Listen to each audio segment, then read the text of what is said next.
एकदम घाण डिझाईन कुठले असतात ज्यामध्ये लिहिलेलं काय आहे ते वाचताच येत नाही. म्हणजे काय तर कलर कॉन्ट्रास्टचा प्रॉब्लेम.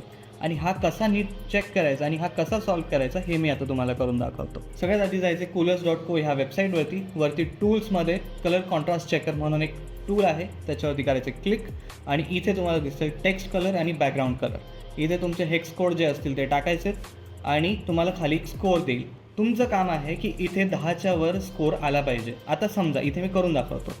समजा तुमचा कलर आहे इथे लाईट ग्रे टेक्स्टचा कलर आणि इथे आहे तुमचा बॅकग्राऊंड कलरसुद्धा कुठला तरी एक लाईट कलर, असं समजा लाईट ब्लू. तर तुम्हाला इथे स्कोअर दाखवेल कॉन्ट्रास्ट आहे इथे 1.22 व्हेरी पुअर. तर इथे तुम्हाला करायचं इथे एकतर तुम्ही क्लिक टू फिक्स करू शकता, adjust text colour, adjust background colour किंवा ॲडजस्ट बोथ.